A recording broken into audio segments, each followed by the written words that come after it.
మన జీవితంలో కానీ, మన కుటుంబంలో కానీ ఏదైనా ఒక తీరని సమస్య ఉంటే, అది ఆర్థికంగా కావచ్చు, ఆరోగ్యపరంగా, పిల్లలు లేకపోవడం కావచ్చు.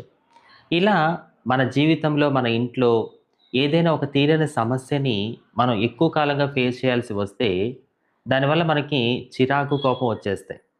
చాలా కుటుంబాల్లో ఆ చిరాకుని, కోపాన్ని ఏం చేస్తారంటే, భార్య మీదో, భర్త మీదో, పిల్లల మీదో చూపిచ్చేస్తూ ఉంటారు.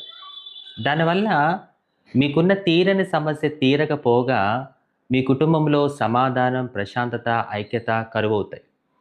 బైబిల్‌లోని 9 ఆత్మఫలాలలో ఒకటేంటో తెలుసా? దీర్ఘశాంతము.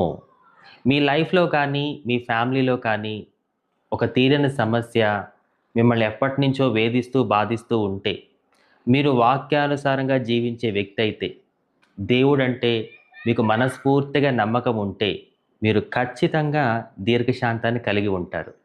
అట్టి చక్కటి ఆత్మీయత దేవుడు మనకి నేర్పించును గాక. ఆమేన్.